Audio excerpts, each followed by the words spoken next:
안녕하십니까. 광산시민연대 수석대표 맡고 있는 임한필입니다. 반갑습니다. 네, 저희가 한 몇 개월 전부터 구상을 했던 내용인데요. 광산시민연대에서 광산시민 아카데미를 준비를 하고 있습니다. 그래서 본격적으로 그러한 내용들을 준비해 들어가기 전에 미리 예비로 한 두 가지 강좌를 지금 진행을 하고 있습니다. 첫 번째는 친환경 에너지 강좌라 해서 정몽석 대표님께서 우리 에너지 관리 명장이시죠. 지금 현재 5강에 5번째에 걸쳐서 에너지 관련된 강의를 쭉 지금 시민연대 TV를 통해서 유튜브 채널을 통해서 올리고 있고요. 그다음에 제가 오늘부터 이제 첫 시작을 하게 됩니다. 우리 광산 지역의 정치, 경제, 문화, 사회 여러 등등의 내용들을 좀 간략하게 좀 소개를 하는 부분인데요. 타이틀은 정치 인문학 강좌라고 했습니다. 그래서 정치 인문학 강좌 제 1강을 한번 오늘부터 시작을 해보도록 하겠습니다. 영상은 한 10분 이내로 짧게 내용들을 정리를 해서 올리고자 하고요. 다음에 추후에 좀 더 기술적으로나 여러 가지로 준비가 되면 다시 한번 본격적으로 해 나갈 수 있도록 하겠습니다. 지금 하고 있는 건 데모라고 생각하고 첫 시도니까 여러 가지 좀 부족함이 있더라도 양해를 부탁드립니다. 먼저 저 이번에 정치 인문학 강좌의 큰 주제는 세상을 보는 다양한 시각과 인문학적 소양이라는 주제를 가지고 있는데요. 오늘은 세상을 어떻게 볼 것인가, 세상을 보는 눈이 굉장히 중요합니다.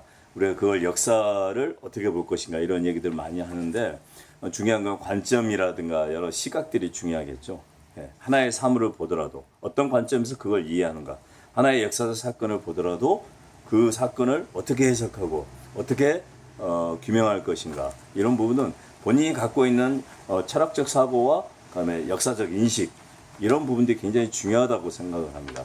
오늘 미얀마 민주화운동 관련된 부분에 대해서 예를 들어서 한번 설명을 쭉 해보고자 합니다. 요즘에 미얀마 관련된 부분들이 방송에서도 많이 나오고 있죠. 5.18이 이번에 41주년이 돼가는데 또 제2의 5.18이 미얀마에서 벌어지고 있는 거 아니냐, 이런 여러 가지 우려 섞인 얘기와 함께 미얀마의 군사 쿠데타를 저지하고 민주화운동을 지지하자라는 그런 다양한 집회들이 대한민국에서 많이 일어나고 있습니다. 특히 우리 광주에서는 미얀마 광주 연대라는 100여 개 단체가 모여서 매주 집회를 하고 있고요. 또 미얀마 땀뽕티 집회라는 타이틀을 가지고 한 9차례에 걸쳐서 집회를 매주 토요일 날 가져왔던 걸로 알고 있습니다.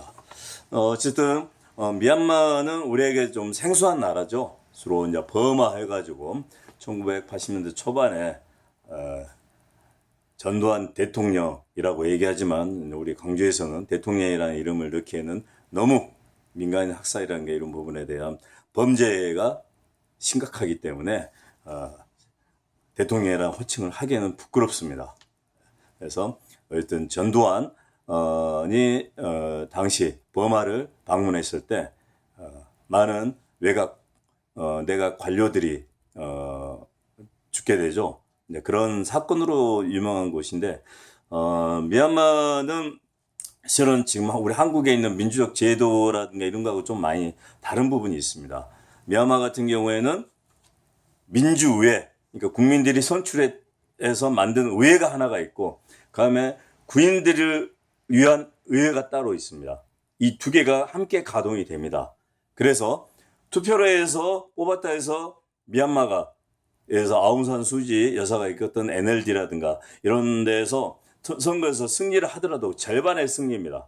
결과적으로는 군인들은 자기들이 알아서 투표를 하지 않고도 의회를 구성을 하게 됩니다. 그래서 미얀마에서는 민주의회와 그다음에 군인의회가 함께 그 존재를 합니다. 그렇기 때문에 실은 이번에 쿠데타 관련된 부분도 지금 현재 미얀마에서 제가 알기로 한 4번 정도 쿠데타가 있었던 걸로 알고 있습니다. 그러니까 쿠데타가 반복적으로 이루어지는 게 민주의회에 대항해서 이런 군사 쿠데타가 자유롭게 어떻게 보면 일어날 수밖에 없는 그런 구조가 현재 미얀마의 헌법 구조에 돼 있습니다. 굉장히 복잡한 구조이죠. 내가 볼 때는 미얀마의 헌법이 그 구조가 바뀌지 않는 이상은 이런 군사 쿠데타나 내용들은 계속 지속될 수밖에 없지 않는가 이런 생각을 갖게 됩니다. 미얀마는 실은 불교 국가입니다. 그리고 사원들이 굉장히 많고 그런데요.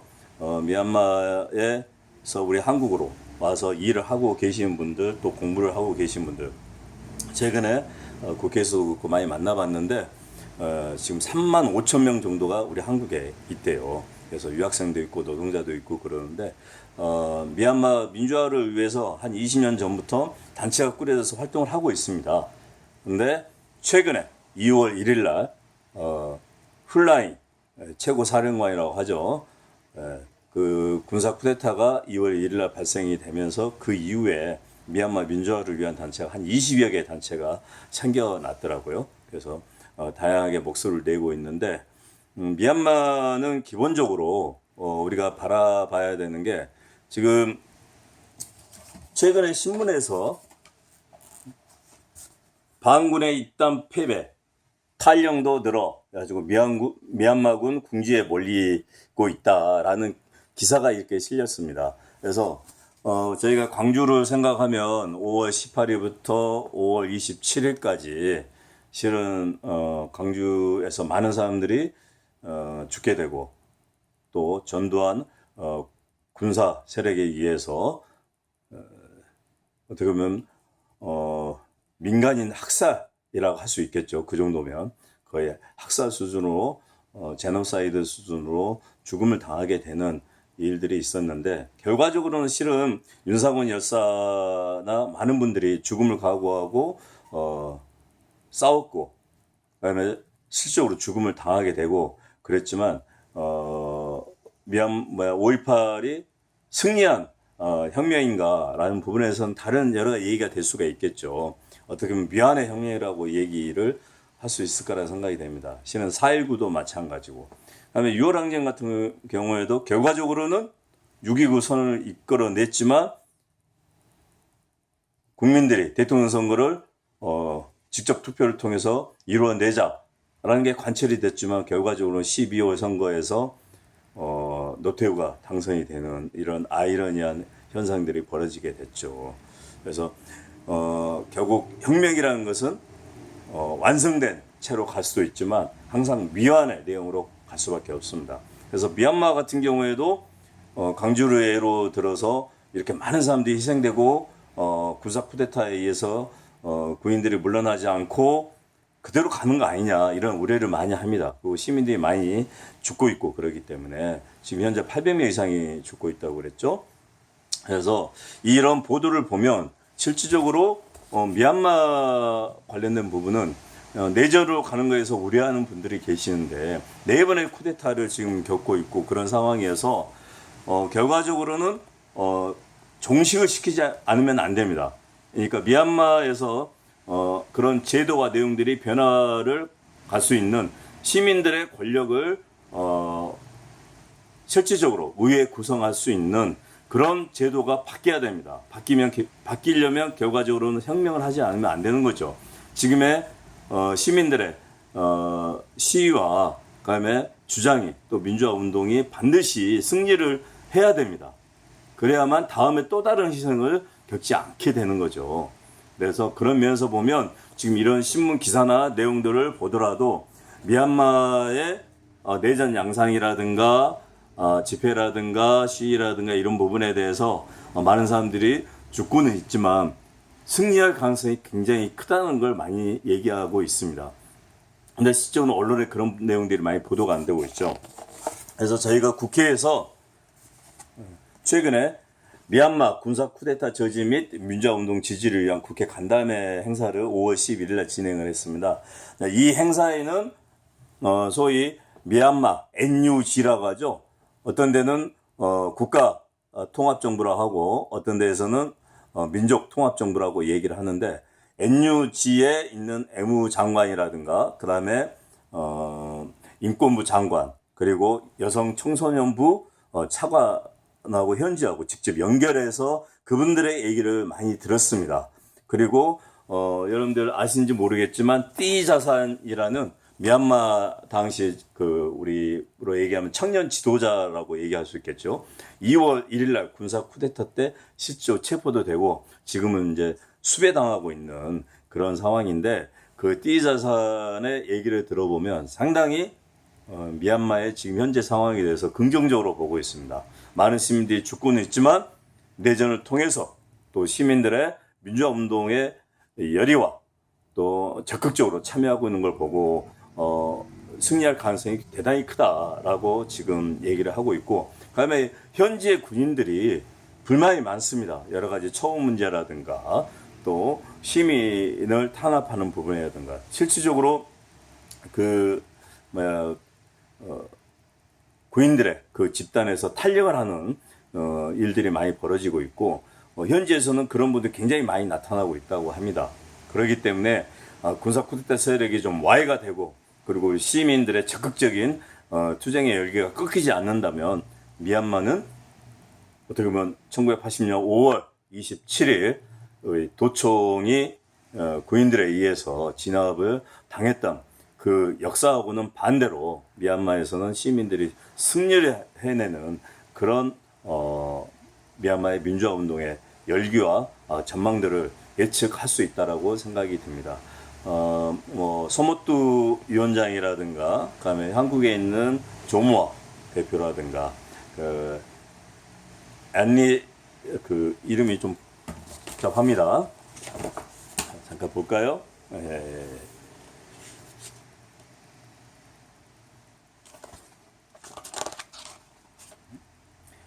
얀나잉툰 미얀마 민주주의 네트워크의 공동대표네요. 이런 분들 그리고 카잉카잉 모태 우리 제안 미얀마 청년연대 그다음에 칸진 미소 미얀마 유학생 연합회 회장 참빅제 미얀마에는 소수민족이 많죠. 근데 실적으로 얘기를 들어보면 7, 8개 정도 소수민족이 있대요. 근데 언론에는 160개 민족이 소수민족이 있다라고 하는 것은 미얀마가 좀 분열돼 있다라는 걸 강조하기 위해서 언론에서 의도적으로 또 군사 쿠데타 세력들이 얘기를 하고 있다는데 실질적으로는 7, 8개 정도의 소수민족이 있다는데 그중에 친족 청소년 단체 회장을 맡고 있는 참백제 그다음에 네잉 베이송 제한 미얀마봉 혁명 지지자 단체를 이끌고 있는 회장이라든가 묘행 제한 다웨이 청년단체 대표 이런 사람들이 지금 한국에서 또 수많은 유학생들이라든가 또 노동자분들이 열심히 지금 미얀마 민주주의에서 한국에서 지지하고 있고 정말 서글프고 억울하고 분노에 차 있는 분들이 계시는데요. 아마 80년대 강주를 보는 우리 미국의 또 유럽의 외국에 있는 우리 하인들의 마음하고 똑같을 거라고 생각이 됩니다. 그래서 그분들이 열심히 지금 한국에서도 싸워주고 있고요. 그다음에 미얀마 관련된 부분에 대해서도 쿠데타 세력이 시민들에 의해서 반드시 저지가 되고 또 민주화가 이루어지는 시기가 올 거라고 생각이 듭니다.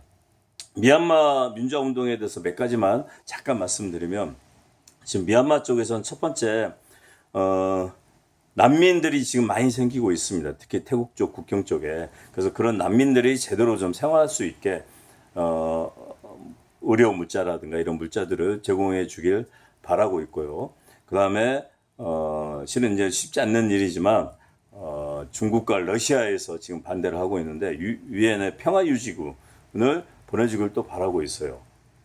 우리가 한국 같은 경우에도 예전에 그 동티모르에 평화유지군을 보냈을 때 우리 한국에서도 직접 파병을 하고 그랬었죠. 그래서 그런 부분에 대한 내용도 요구를 하고 있고 국제사회에서 적극적으로 좀 협력해 달라 하고 있고 실질적으로 내전이 벌어지면 훈련도 필요하지만 직접 쏠 수 있는 총이라든가 이런 무기가 필요합니다. 그 무기 구매 부분에 대해서도 요구를 하고 있습니다. 우리 한국이라든가 다양한 이런 부분들은 이제 공식적으로는 굉장히 접근하기 어려운 부분이 없지 않아 있을 수 있는데 어쨌든 미얀마에서는 NUG에서는 그런 다양한 요구들을 하고 있습니다. 그래서 얼른 미얀마에서 민주화가 와가지고 더 이상 민간인 학살이 없는 그런 미얀마가 됐으면 좋겠고, 그렇게 될 때 언제 우리 한국 사람들도 미얀마의 현지에 가서 미얀마가 역사적 책무를 최선을 다해서 시민들이 했다라는 그런 모습을 보면서 또 배움의 장으로서 미얀마가 차롭게 우리들의 시선에 또 우리들의 관점에 놓여지기를 바랍니다. 그러면 이상으로 마치도록 하겠습니다. 감사합니다.